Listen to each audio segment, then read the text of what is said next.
What is good, guys and gals, and welcome to the Films and Pixels Podcast, episode 43. Once again, I'm your host, Afif.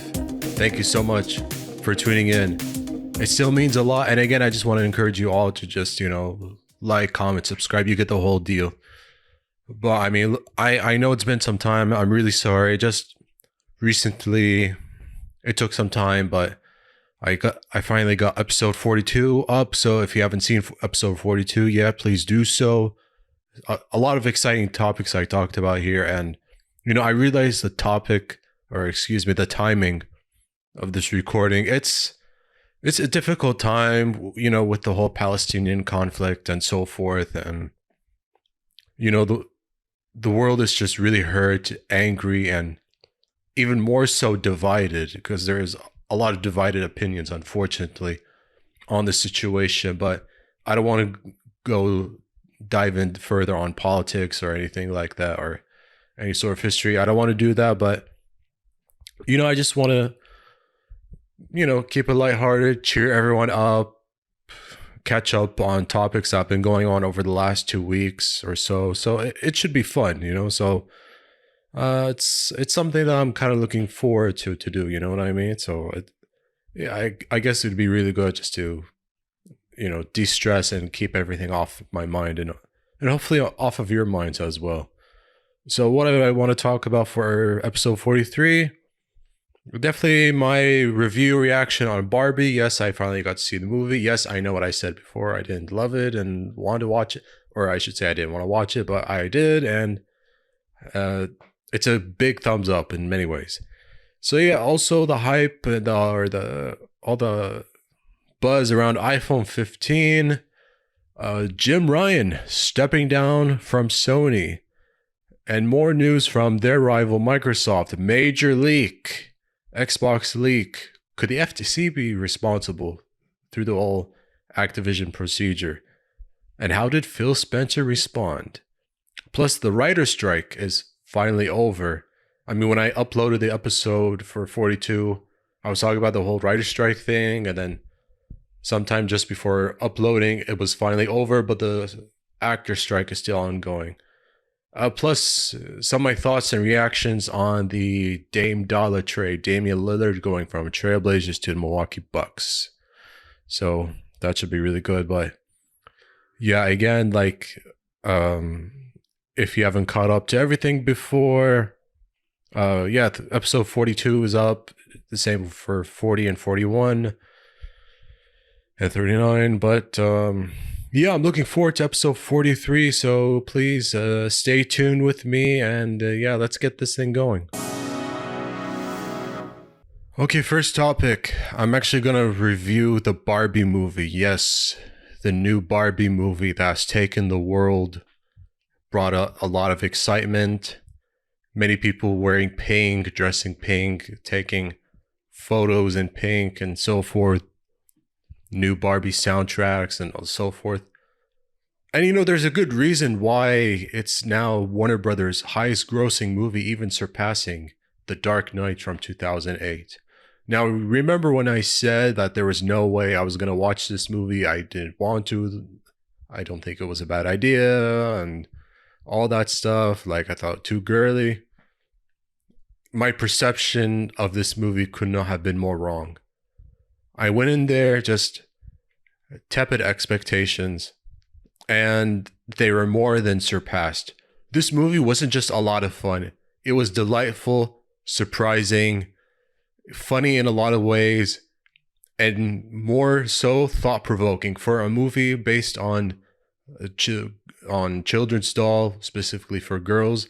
There was really a lot of social commentary of how men and women can succeed and operate in society, and that was really surprising how it all was. So it was just really great. I just love how from the opening scene there was a lot of this vibrant energy. Everyone seemed to be having fun and so forth, and you can see how the Barbies, all the women, of course they're all named Barbies, having not just fun, but having big jobs and big titles and so forth, or even a woman president.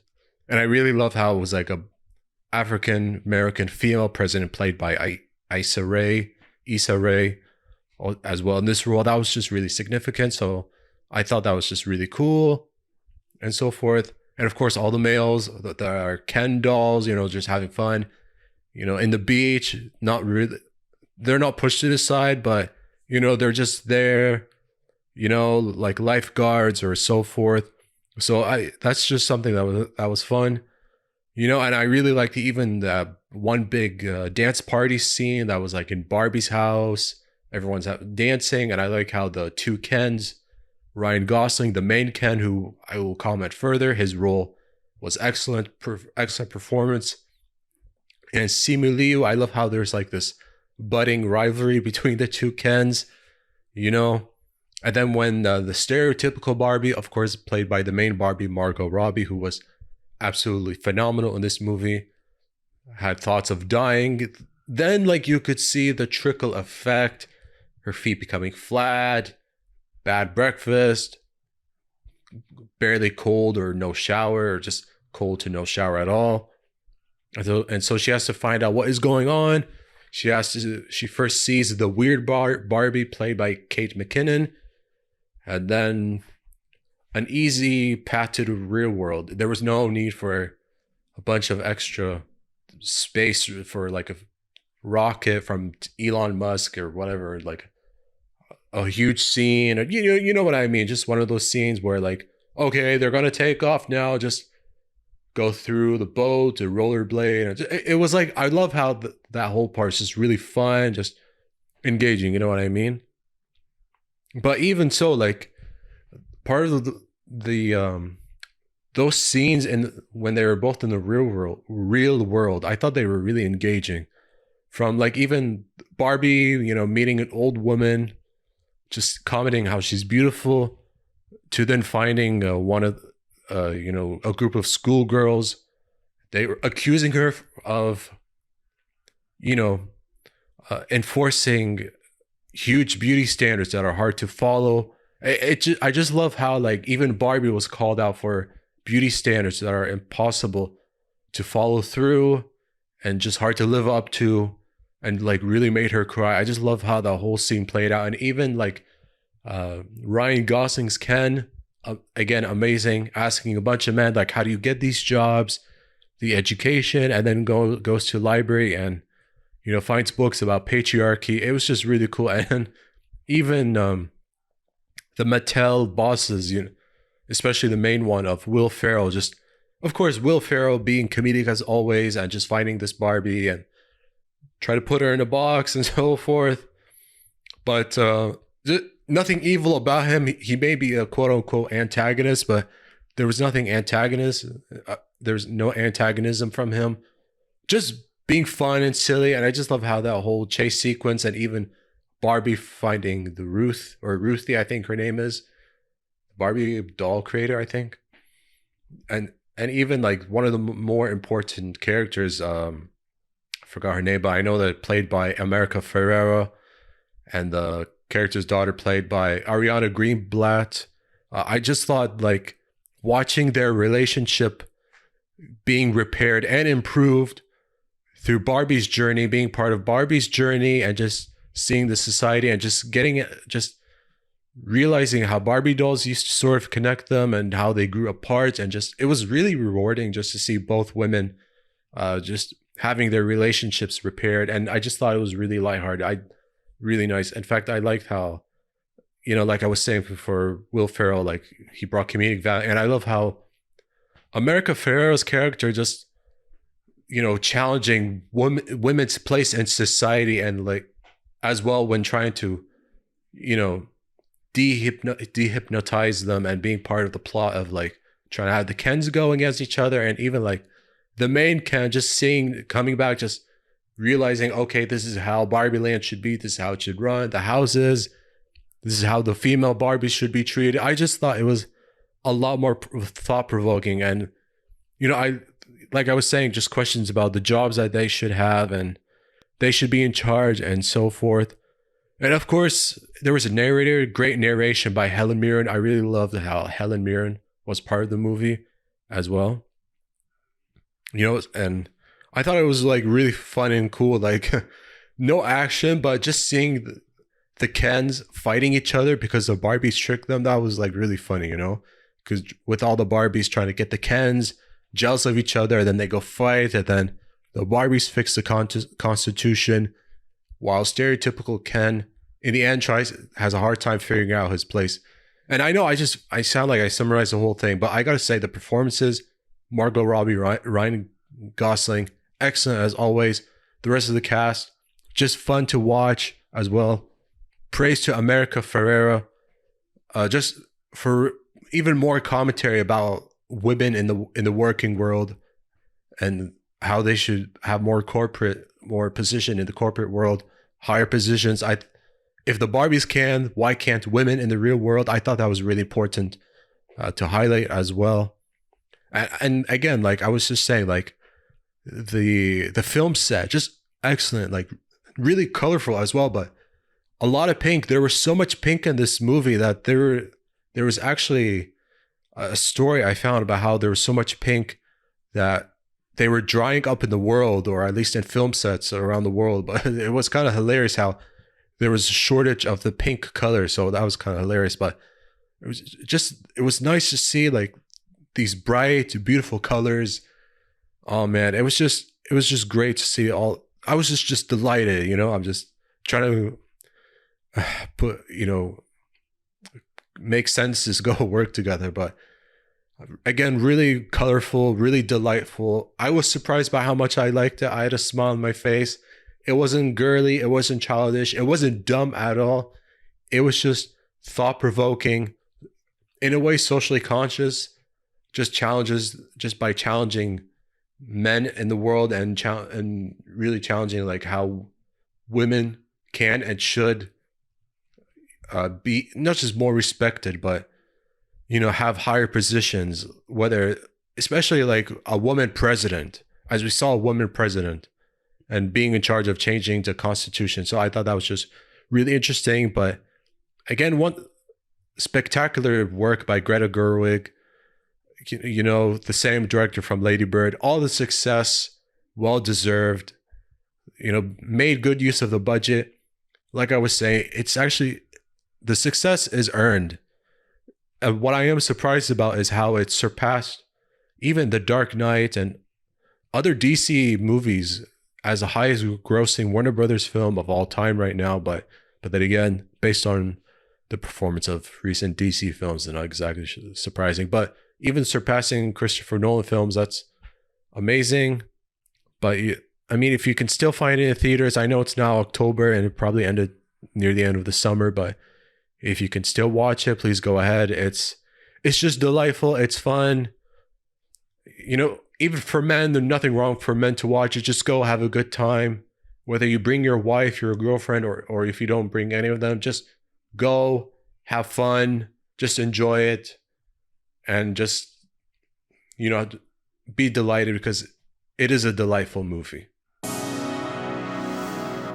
Okay, so another year, another major iPhone release. This time is the iPhone 15, but of course there are like 4 iPhone models. I know there's the iPhone 15, iPhone 15 Plus, and then there's the iPhone 50 Pro, and then iPhone 15 Pro Max included. And the 15 Pro Max is actually getting a lot of praise right now, just because of how, I think, remotely or some sort of connectivity, it can actually play console quality video games right now that are up to the modern standards. Somehow on a phone, they're able to make it work, or through some sort of projector. I don't know. I'm just finding out about how the 15 Pro Max is powerful enough for like console quality games. So that's kind of crazy and interesting. But yeah, like just basically with the specs, there's like the GPU does have 5 core. Of course, cinematic mode has HDR. And of course, the video resolution can go up to 4K, and pixels are measured by 1179 by 2556 with a ratio of 19 by 5 by 9 ratio, and at least a 461 pixel density. And yes, as you're probably aware, with all the jokes and reactions, this time there is a USB Type-C. now just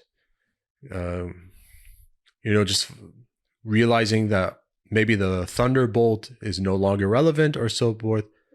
Just condensing to the fact, just now they're just convinced by the fact that it's time for them to go with Type C. If like all the phones on Android Type C, might as well iPhone, the Apple do it. So yeah, and of course like the new iOS 17, I think, but newest iPhone iOS software included as well. Malls all over the world, crowds gathering to buy the new iPhones. Always presentations from Tim Cook. So yeah, as you can guess, iPhone 15 is really popular. I don't know, like, despite like all the advancements in technology from all the other competitors, whether it's Samsung or Sony or Huawei, even the Google Pixel phones, I mean, still everyone just gathers to the iPhones, maybe because of simplicity. No, it's not, I don't have anything against iPhones. It's just surprising to notice all this sort of hype and excitement. But again, there's likely a good reason for it. But I mean, like, I just feel bad for anyone. Like, every 4 or 5 years, they have to buy a new iPhone because, of course, operating systems no longer being supported. Maybe some apps are slowly not being supported anymore, and newer iPhones likely costing a lot of money. But then keep in mind, maybe some people are not ready to go with the iPhone 15 now, unless it's for business reasons or work reasons for mobile photography, mobile videography, which has become more and more important for a lot of professionals. So that part is understandable.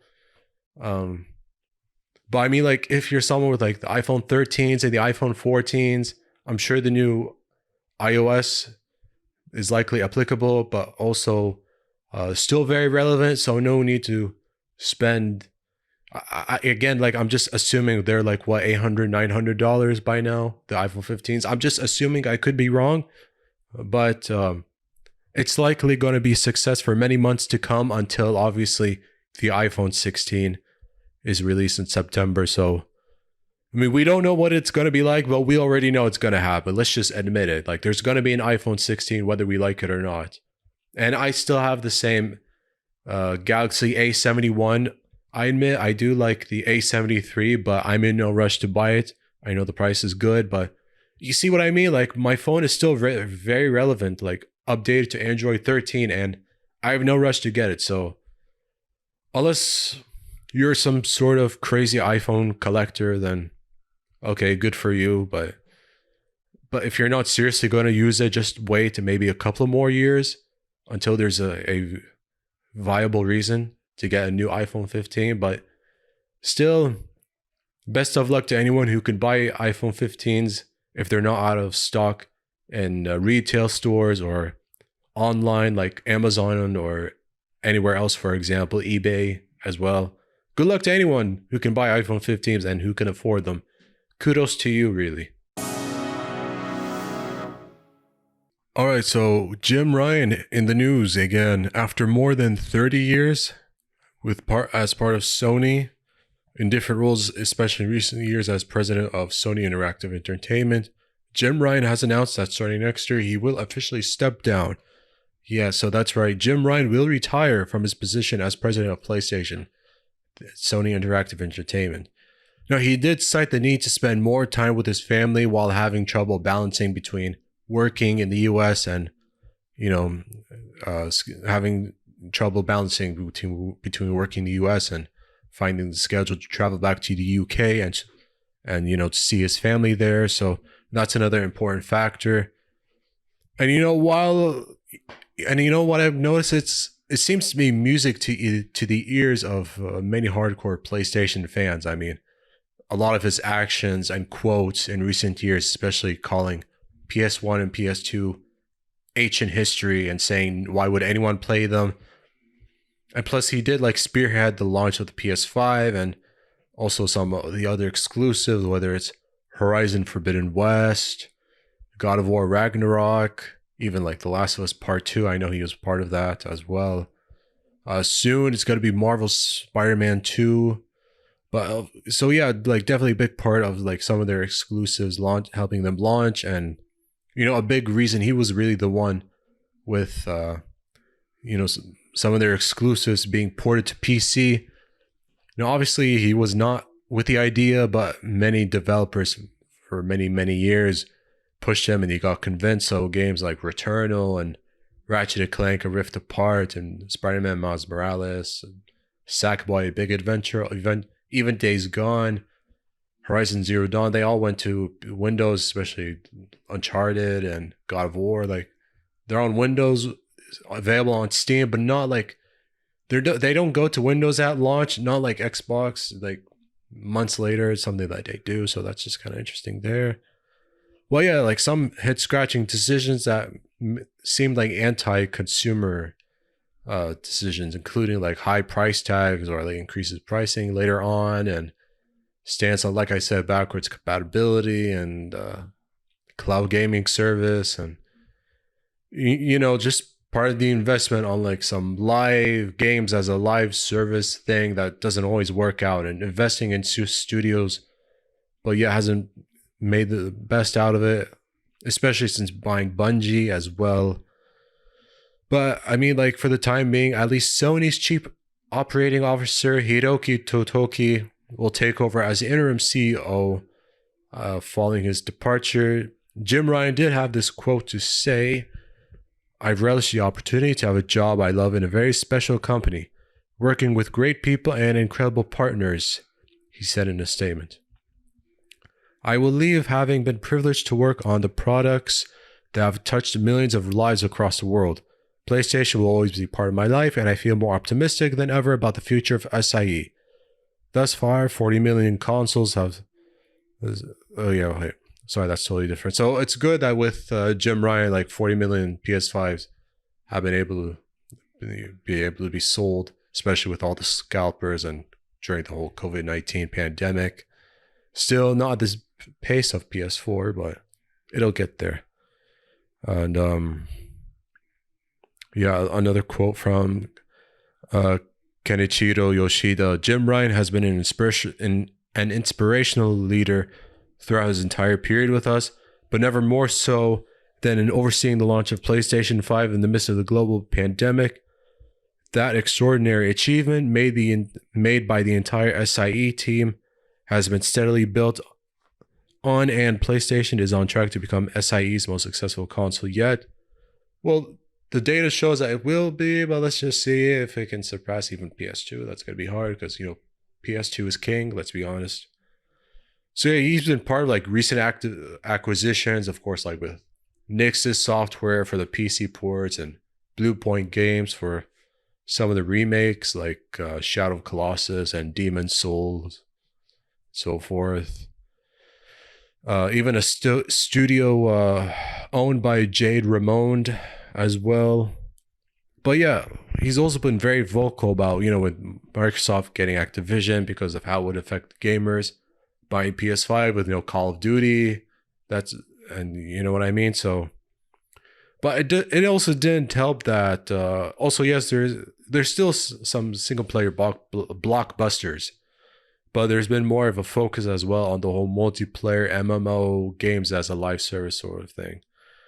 But I mean, like his stance on abortion regarding the Roe versus Wade did not sit well.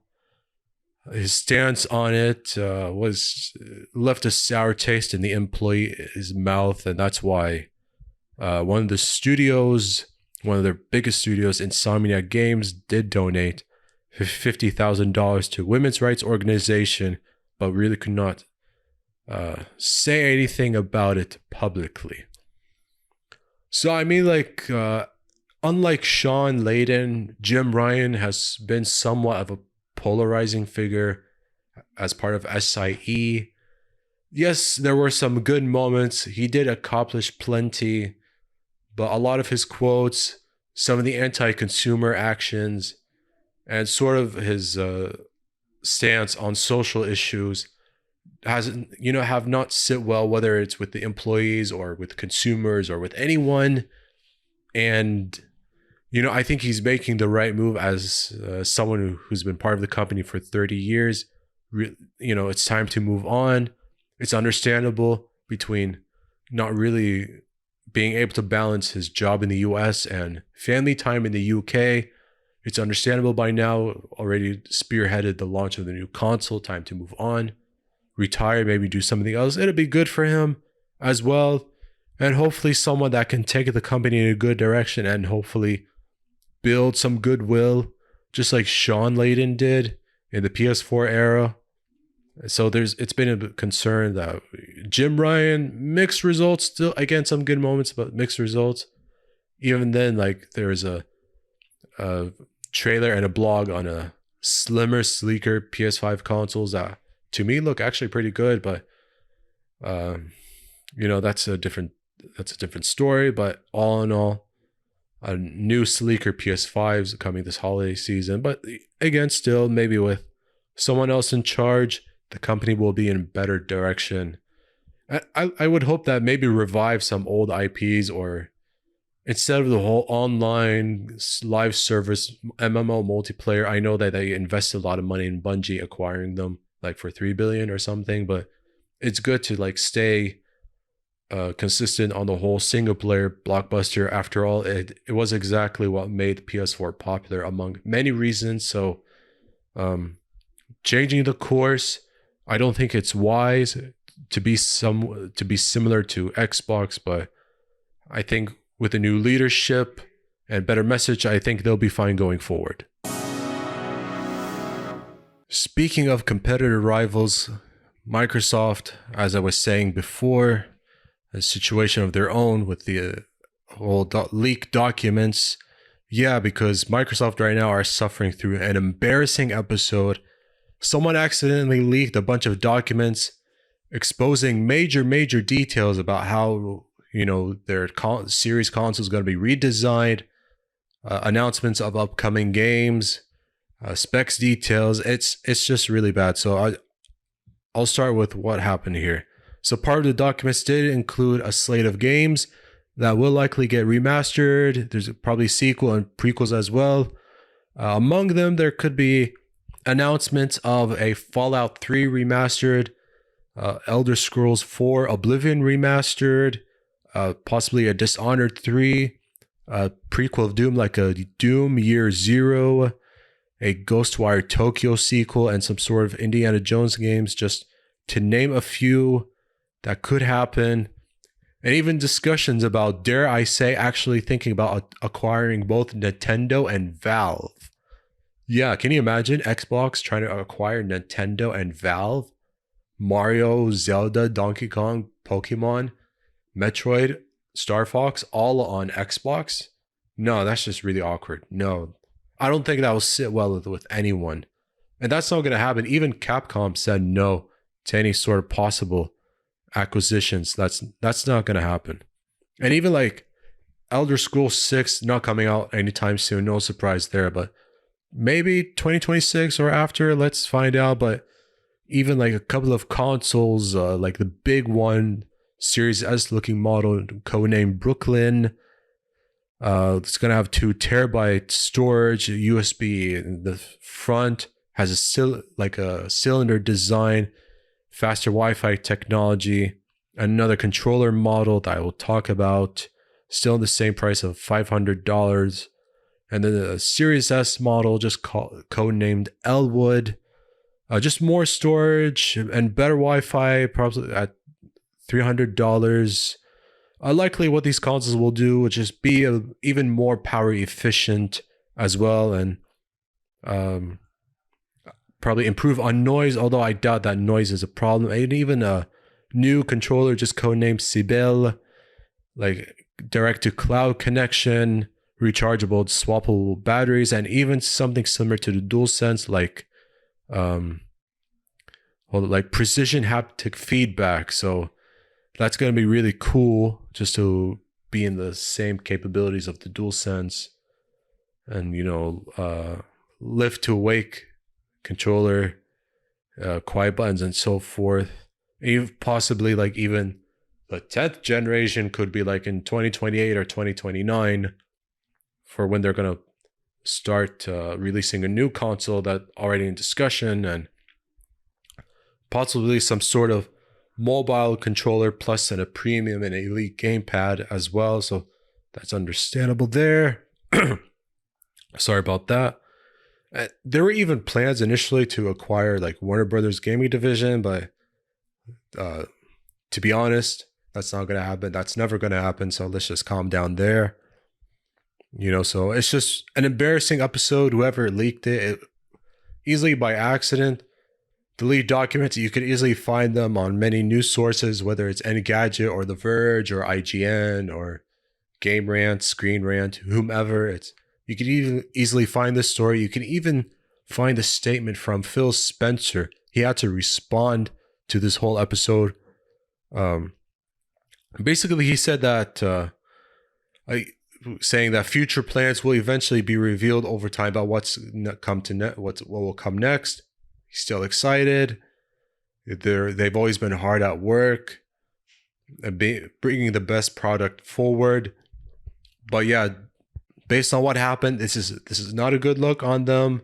It's actually embarrassing, like I was just saying, and it's just, yeah.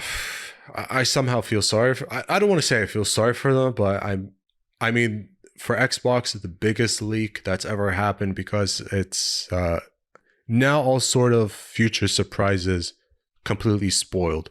If what's being said about possible announcements of upcoming games are true, I mean, now it's just, now the buzz has been lowered. You know what I mean? That's the worst part of these leaks, that now the anticipation, excitement, there's no longer going to be buzz for them if they're accurate. And based on what has happened, they seem completely accurate. So,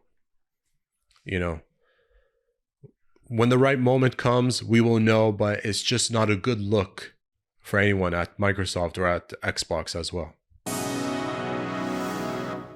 Finally, after 148 days, the writer's strike is over. Everyone has now come into an agreement. Writers will be back on TV shows and movies and late night shows and so forth. Now, there is an actual website that details all the agreements, so I can't really say. But the Writers Guild of America represents nearly 12,000 writers that have worked in show business across the U.S., how they will be better compensated, but even more so about like how they can generate profits from AI and how they can still be employed even with the rise of AI and so forth. Because it is important, like even with AI, they just want to make sure they receive credit and not like have AI do all the writing work for them on anything. So it's more than just about AI. It's about like, being fairly treated, better work culture, better compensation, better salaries, improved salaries, getting credit, just everything involved. There's a website. I don't have all the details, but generating profits from AI, a big part of it. But like I said, there's a huge website about it. Yeah, in fact, I kept it with me on a document I have, so I'll try not to forget and like leave a link if anyone is interested about these details. There's a lot, so maybe just if you're not interested to read it, just skim through, but a lot of important stuff happening. And, of course, with movies and late night shows, sort of an awkward situation, by the way, happened. Before it was officially over, Drew Barrymore made an attempt to go back on air. I don't think any of her writers were involved. And that did not make her look good and made a lot of people upset. But even like, since it was over, of course, the Jimmy Kimmel, the Jimmy Fallon, Stephen Colbert, I think Seth Meyers among them, like many late night show hosts have come back on air. Of course, they're all happy. I think Kelly Clarkson does something similar. But when it was time for Drew Barrymore to come back, what happened? Her writers did not come back because of how she violated their rights or supposedly violated some sort of code among writers or something. Just she upsetted her writers. She upsetted the writing team for her Drew Barrymore show. So since then, they have not been back, like making this whole thing and situation embarrassing from her end.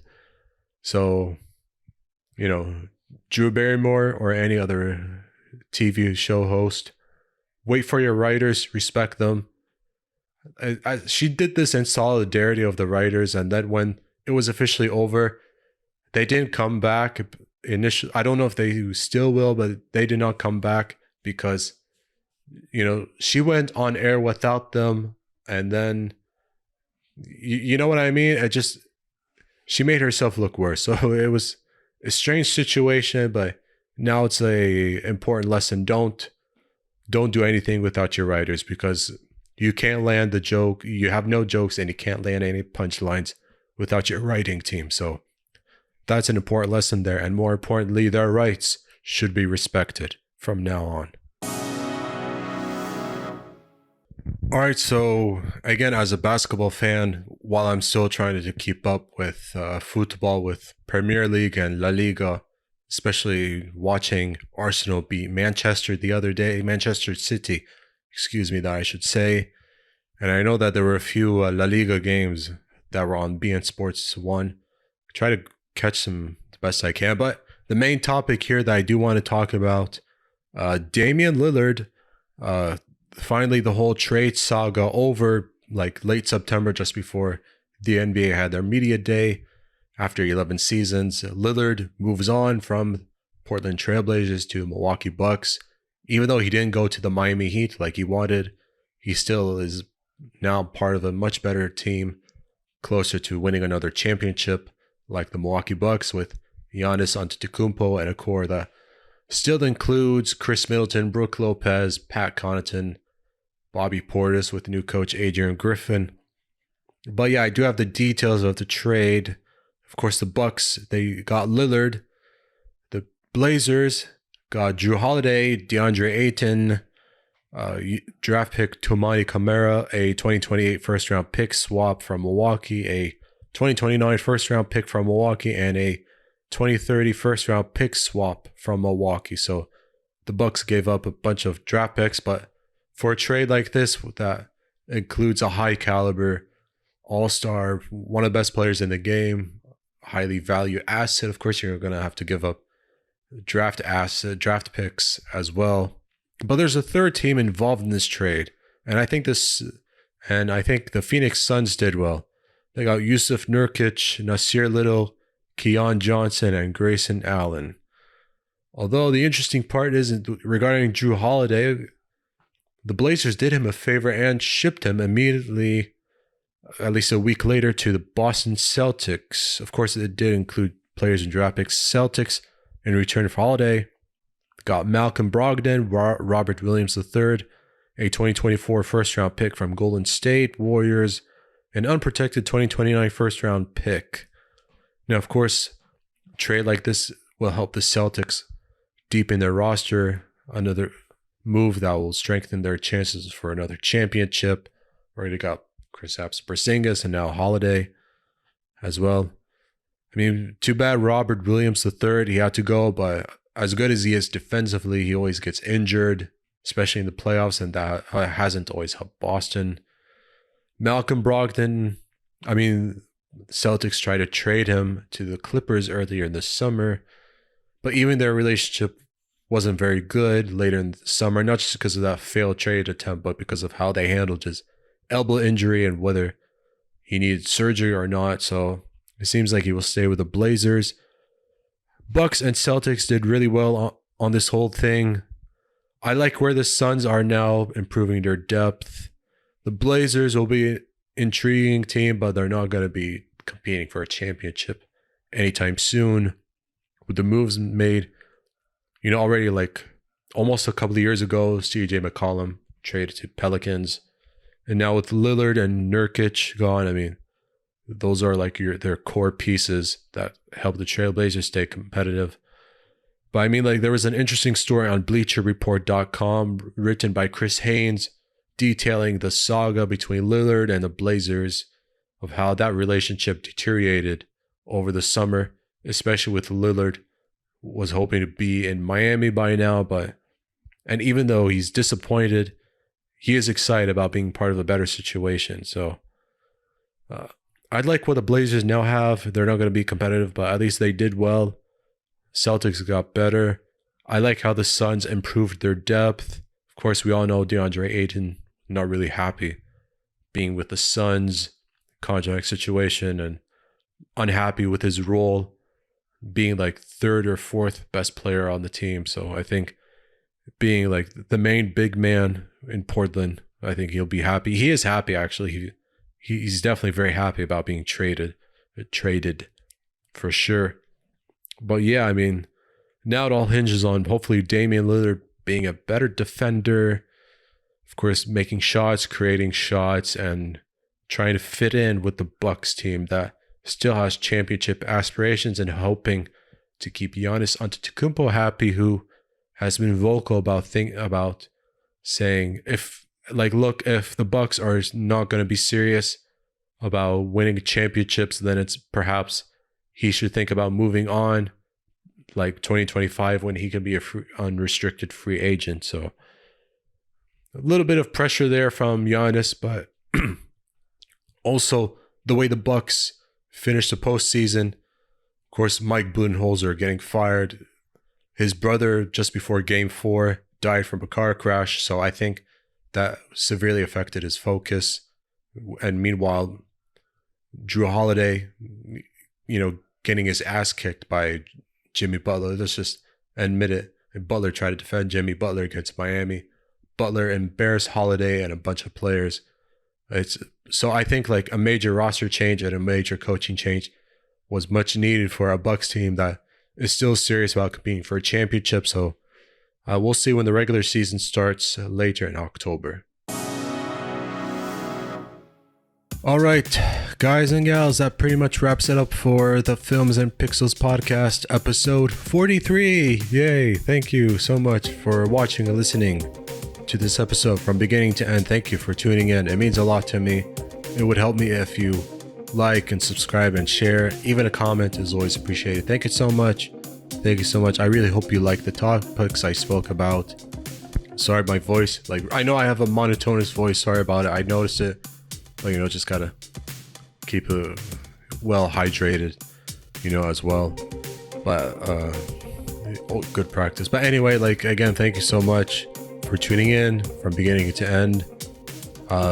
This is the Films and Pixels podcast, episode 43. I am your host, Afif. Again, thank you so much for watching, listening. This podcast is available wherever you listen to your podcast, whether it's on Google Podcast, Anghami, Spotify, amongst them. So they're available on those platforms, as well as this video is going to be uploaded, of course, on YouTube. So again, thank you so much. And that pretty much wraps it up. Good day and good night.